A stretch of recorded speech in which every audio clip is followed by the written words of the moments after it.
I'm sorry, folks. I was just sitting here watching where Rachel Maddow breaks down in tears delivering news of migrant babies being detained. Look that up. Can you hear me?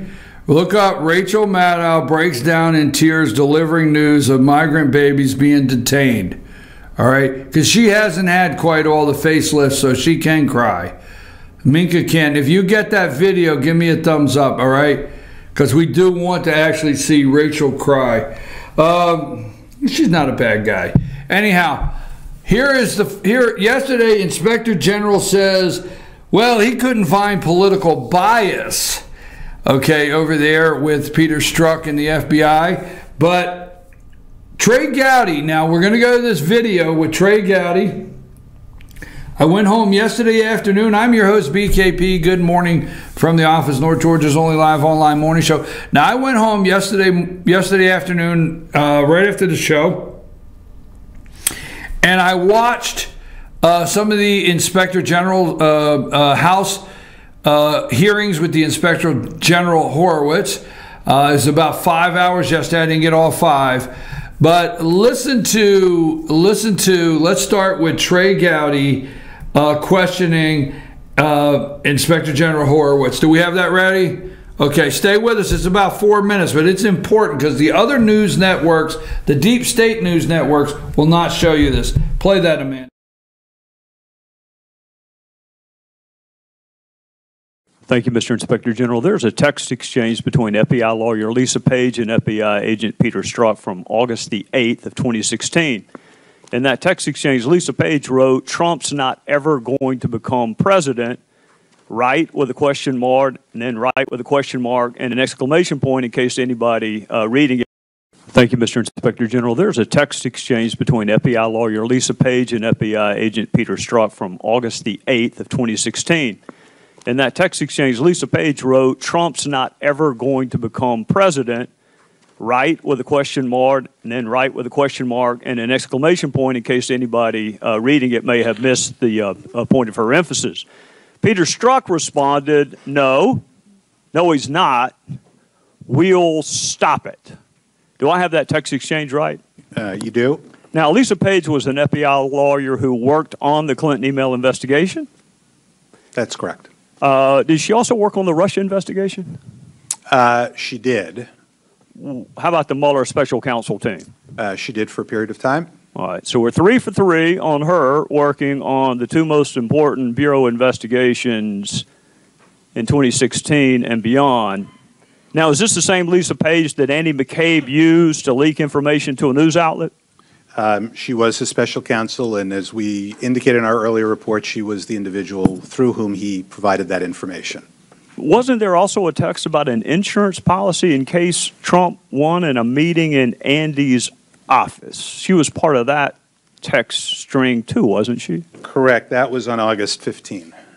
All right. So this August 8 text was not the only time FBI lawyer Lisa Page was able to use the text feature on her phone. This is the same Lisa Page who admonished the agent interviewing Hillary Clinton not to go into that interview loaded for bear because Clinton might be the next president. And it's the same Lisa Page who said Trump was loathsome, awful.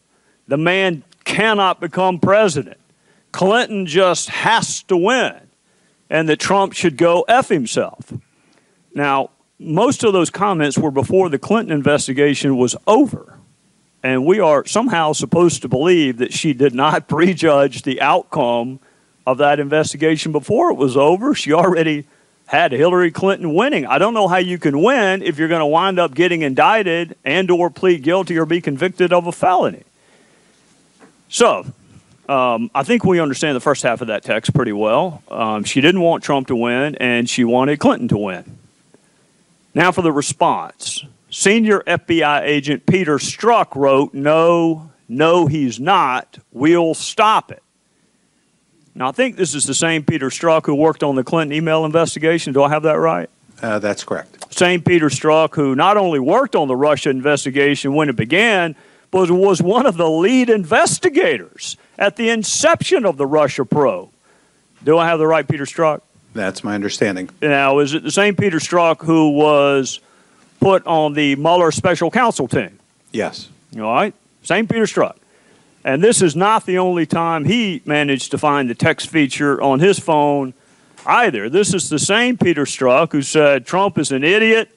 Hillary should win 100 million to 0. Now, Mr. Inspector General, that one is interesting to me because he's supposed to be investigating her for violations of the Espionage Act at the time he wrote that in March of 2016. He's supposed to be investigating her for violations of the Espionage Act, and he can't think of a single solitary American that wouldn't vote for her for president. I mean, can you see our skepticism? This senior FBI agent not only had her running, he had her winning 100 million to nothing. So what if they'd found evidence sufficient to indict her? What if they had indicted her? Is this the same Peter? He wasn't part of the interview of Secretary Clinton, was he? He was present for the interview. Huh. So 4 months before that interview where he was present, he's got her running and winning 100 million to 0. And it's the same Peter Strzok who wrote The Bigoted Nonsense of Trump. Trump's a disaster. I have no idea how destabilizing his presidency would be. He wrote F Trump. Trump is an effing idiot. On the prospects of Trump winning, he wrote, this is an effing terrifying. In addition to seeming to like the F word, I think we have the same FBI agent, Lisa Page, and the same FBI agent, Peter Strzok, working on the Clinton email investigation, the Russia probe, and on Mueller's team. So we have the right text and we got the right people. I want to make sure we have the chronology right. July 5th, 2016, Comey announces no charges for Secretary Clinton, right? Correct. July 28th, 2016. The FBI initiates a counterintelligence investigation into Russia and the Trump campaign. And Strzok is not only on that Russia investigatory team, he's actually leading it. So that's 3 weeks after Clinton is exonerated by Comey, Strzok is leading an investigation into Russia and possible connections with the Trump campaign. That's on the 28th of July. Now, on the 31st of July, 3 days after the Russia investigation began, Strzok wrote, damn, this feels momentous. The other one did too, but this was to ensure we didn't F things up. This one matters because it matters. And if you happen to not know how important it is, he went ahead and put matters in all caps in case you happen to not focus on the importance of why this matters. Now, her investigation was just to make sure they didn't F things up. This one, we're 3 days into it, Inspector General Horowitz, 3 days into an investigation, but this one really matters. I wonder what he meant by saying the purpose of the Clinton investigation was to make sure they didn't F things up. But the Russia investigation, nah, that one was different. That one really mattered. You know, it almost sounds, Inspector General Horowitz, like they were going through the motions with the Clinton investigation. But boy, they sure were excited about the Russia one. Then we get to August 6th. This is less than 10 days after the Russia investigation begins, and Page says, you are meant to protect the country from that menace. And then we get to August 8th, 2016. Less than 2 weeks after the Russia investigation even began, the lead FBI agent says he will stop Trump from becoming president. This is 2 weeks into an investigation. And he's already prejudged the outcome. And we're somehow supposed to believe that that bias was not outcome determinative. I can't think of anything more outcome determinative than my bias against this person I'm investigating with only 2 weeks worth of investigating. I have already concluded he should not be the president of the United States. And then we get to August 15th, just over 2 weeks into the Russia investigation. Strzok says, I want to believe the path you threw out, that there's no way he gets elected, but I'm afraid we can't take that risk. It's like an insurance policy. Mr. Inspector General, that is 2 weeks into an investigation, and he is talking about taking out an insurance policy because he can't fathom the target of his investigation possibly becoming the president. So I want to go back to the no, he's not going to be president, we'll stop it. What do you think the it is in that phrase, we'll stop it? Oh, I think it's clear from the context. It's we're going to stop him from becoming president. That's what I thought too. Now, I wonder who the we is in the we'll stop it. Who do you think the we is? Well, I think that's probably subject to multiple interpretations. We'll see if we can go through a couple of them. Or the broader, or a broader group beyond that. I mean, it's hard to fathom a definition of we that doesn't include him. So we know he's part of we. You could assume that the person he's talking with is FBI attorney who also happens to be working on the Russia investigation. She may be part of the we. But I wonder, Inspector General, did you find any other FBI agents or FBI attorneys who manifest any animus or bias against President Trump? We did. How many? We found 3 additional FBI agents, as we detail in the report. And were any of them working on the Russia investigation? I'm sorry, let me just write 2 agents and 1 attorney. 2 other agents, 1 other attorney. Were they working on either the Russia investigation or the Mueller probe? I believe 2 of the 3 were, but I'd have to just double check on that. Okay. Now, Bob Mueller was named special counsel on May the 17th, 2017. 1 day later, Mr. Horowitz, 1 day later, Peter Strzok is back on his phone texting some more. For me, in this case, I personally have a sense of unfinished business. I unleashed it with the Clinton email investigation. Now I need to fix it and finish it. Fix what? Well, there is outlined in the report what Mr. Strzok's explanation for. Oh, I know what he said. Was. I'm asking the guy who had a distinguished career in the Southern District of New York and had a distinguished career at the Department of Justice. Would you rather cross-examine Peter Strzok on that explanation, or would you rather direct the examination on that explanation? Probably cross-examine. That's what I thought. How about finish it? When he said, I unleashed it, now I need to fix it and finish it. What do you think he meant by finish it? I think in the context of the emails that occurred in August and the prior August that you outlined, I think a reasonable explanation of it, or a reasonable inference of that, is that he believed he would use or potentially use his official authority to take action. But this is 24 hours into him being put on the Mueller probe. There's no way he possibly could have prejudged the outcome of the investigation. Maybe he did. Maybe that's the outcome determinative bias that my Democrat friends have such a hard time finding. Inspector General Horowitz, if one of your investigators talked about Lisa Page and Peter Strzok the way they talked about Donald Trump, would you have left them on the IG investigation? No. Did you ever have an agent when you were a prosecutor with this level of bias? You know, as I've laid out here, I thought this was completely antithetical to the core values of the department and extremely serious. Can you speak up, please? I'm sorry. I heard you, but you can say it where Mr. Nadler can hear you too. You know, my view of this was that this was extremely serious, completely antithetical to the core values. In my personal view, having been a prosecutor and worked with FBI agents, I can't imagine FBI agents suggesting even that they might use their powers to investigate, frankly, any candidate for any office.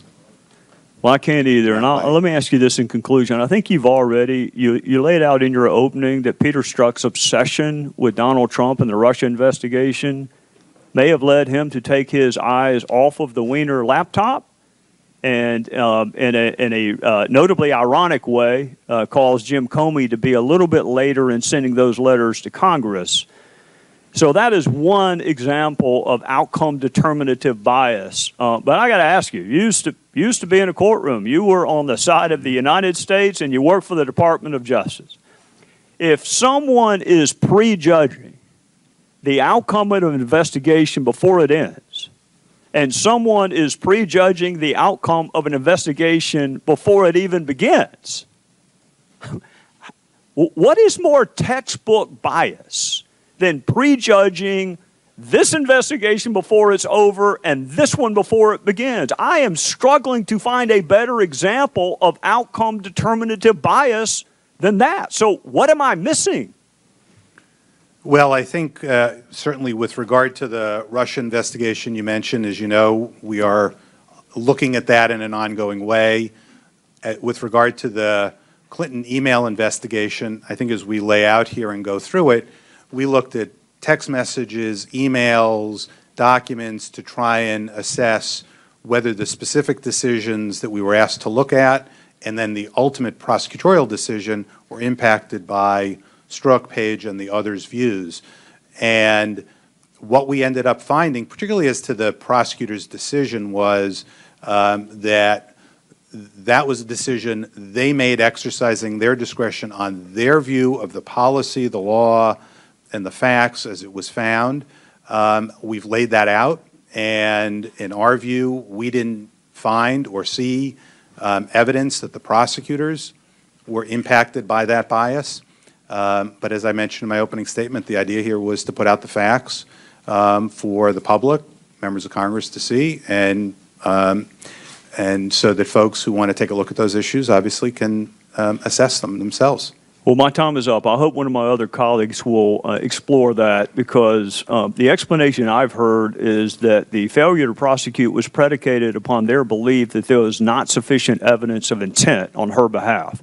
And I don't know where in the hell you would go to find better evidence of intent than interviewing the person who actually was doing the intending. And when you make up your mind that you're not going to charge someone, and you make up your mind that you need to not go in loaded for bear, and then you read the 302 and there's not a single damn question on intent, it is really hard for those of us who used to do this for a living to not conclude they'd made up their mind on intent before they even bothered to talk to the single best repository of intent evidence, which would be her.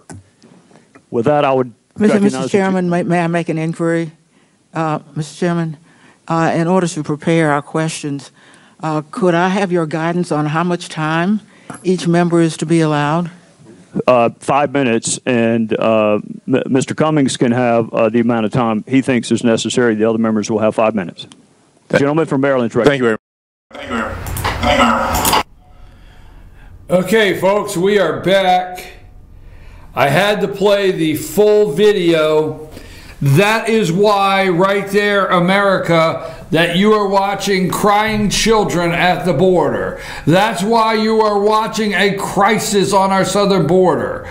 That's why the deep state media is moving you away from paying attention to what is really happening in this country at the border. That's why they want to lead you to believe that we have just in the last 2 weeks. Do you realize the border was not an issue 3 weeks ago, 4 weeks ago, like it is now? But they created a crisis, and they're not going to let a good crisis go to waste, the deep state media. And right there, what you watched is the reason they want to, we're going to break that down, they want to keep you away from, that's what they want to keep you away from, and keep your heartstrings pulled at the border with a crisis that really does not exist. Amanda, did you find Rachel crying? Okay, we're going to take a break. We're going to come back and we're going to play you just how broke up the elite media to the left, far left, so far left that even what's-his-name's afraid the island will tip over if we put any more military. Hank Johnson, remember Hank Johnson said, if we put any more people on that island, it'll tip over. Well, the Dems have tipped over on this one. Take us to break.